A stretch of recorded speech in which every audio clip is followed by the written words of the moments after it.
प्रणाम साथियों। मैं आप सबका साथी नीरज सिंह। साथियों, नौटंकी सम्राट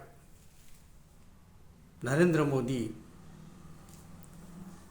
30 मई और 1 जून को, 30 मई यानी कि जब चुनाव प्रचार समाप्त हो गया और साइलेंट डे हो, और 1 जून जबकि मतदान हो रहा होगा अंतिम चरण का, उस समय नौटंकी सम्राट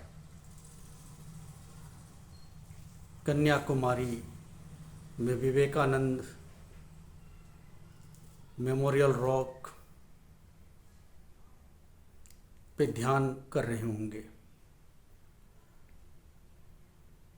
साथियों,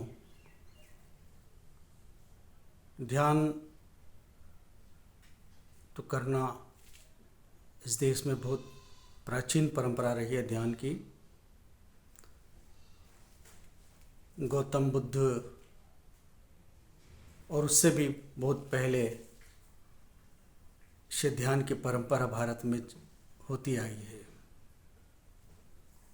लेकिन इस ध्यान के इतिहास में, ध्यान के हजारों साल के इतिहास में ये दूसरी बार होगा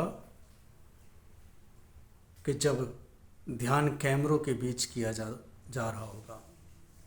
पहली बार इन्हीं नौटंकी सम्राट महोदय द्वारा कीर्तिमान, विश्व कीर्तिमान स्थापित किया गया था। ध्यान के हजारों साल के इतिहास में पहली बार केदारनाथ की गुफा में ये ध्यान मुद्रा में आए थे। दूसरी बार विवेकानंद मेमोरियल रॉक पे ये ध्यान मुद्रा में आएंगे। लेकिन देश भर की गोदी मीडिया इनके ध्यान का प्रसारण भी करेगी। सवाल ये उठता है कि ध्यान तो एकांत जगह में होता है, शांति में होता है, और भारत की अगर बुद्ध परंपरा में हम ध्यान की बात करें तो अभी विपश्यना कराया जाता है 10 दिनों के लिए। देश के अनेक राजनेता उस विपश्यना को करके आए हैं। उसका पता भी नहीं चलता कि वो गए, कब विपश्यना से वापस आए। मीडिया का तो छोड़िए, किसी बाहरी व्यक्ति का भी वहाँ आवागमन उस विपश्यना के दौरान नहीं हो सकता है, क्योंकि ध्यान की पहली शर्त ही यही है कि शांत वातावरण चाहिए। लेकिन इसके उलट नौटंकी सम्राट कैमरों के बीच में ध्यान करेंगे। वास्तव में वो ध्यान नहीं, एक राजनीतिक स्टंट होगा। जिस समय वोटिंग हो रही होगी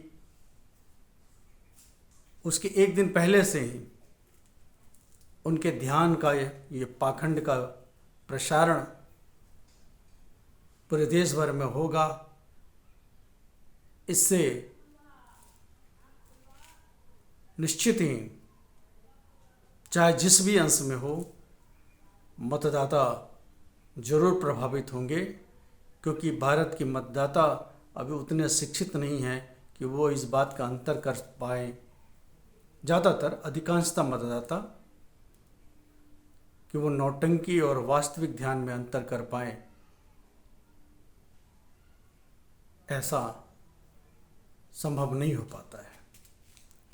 इसलिए चुनाव आयोग को चाहिए कि इसके प्रसारण पर रोक लगाए। वो ध्यान करने जाते हैं तो उनका ये व्यक्तिगत मामला हो सकता है, जाएं, लेकिन प्रशासनिक तामझाम ना हो, वहाँ मीडिया ना हो।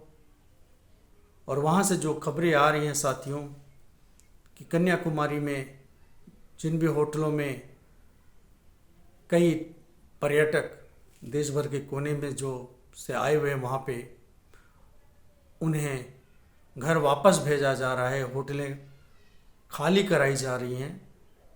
सवाल ये भी उठता है कि आखिर देश का प्रधानमंत्री इन पर्यटकों से इतना डरा हुआ क्यों है। और 2 दिन तक तमाम प्रशासनिक तामझाम वहाँ मौजूद रहेंगे। क्या सवाल उठता है, क्या ऐसे तामझाम के बीच में वो ध्यान कर पाएंगे? निश्चित ही वो ध्यान करने वहाँ नहीं गए हैं। वो तो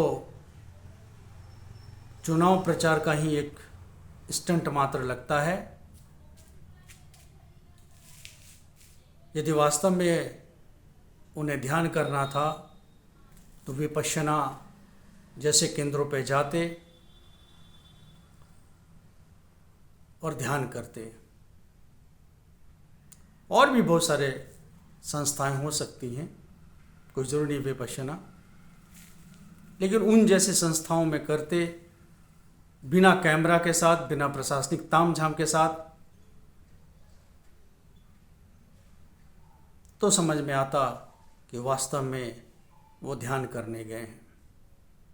दरअसल इनके अंदर का पाप इतना ज़्यादा है, इनके मानस इतना भ्रष्ट हो चुका है कि सही चीज़ों का बीजारोपण फिलहाल इनके मन में, इनके विचारों में संभव नहीं लगता है। इनका अहंकार इतना ज़्यादा है कि वो सच्चाई की तरफ जा नहीं सकते सिवाय पाखंड और ड्रामा के। इसलिए मैं चुनाव आयोग से भी मांग करूंगा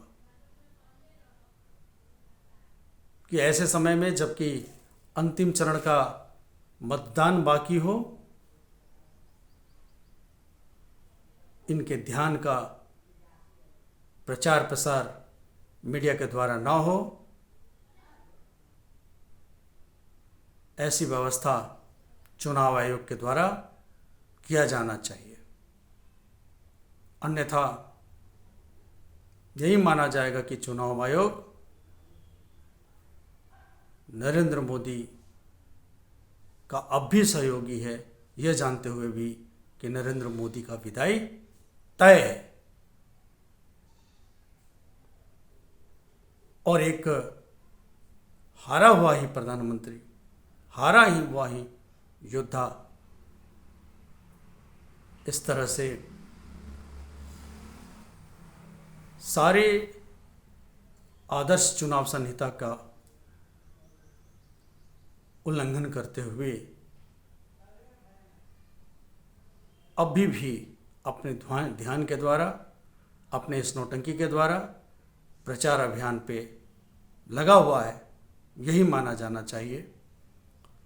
लेकिन साथियों, ये भी तय है कि वो जितना भी स्टंट अपना लें, उनका विदाई तय है। उनकी विदाई को कोई अब रोक नहीं सकता है।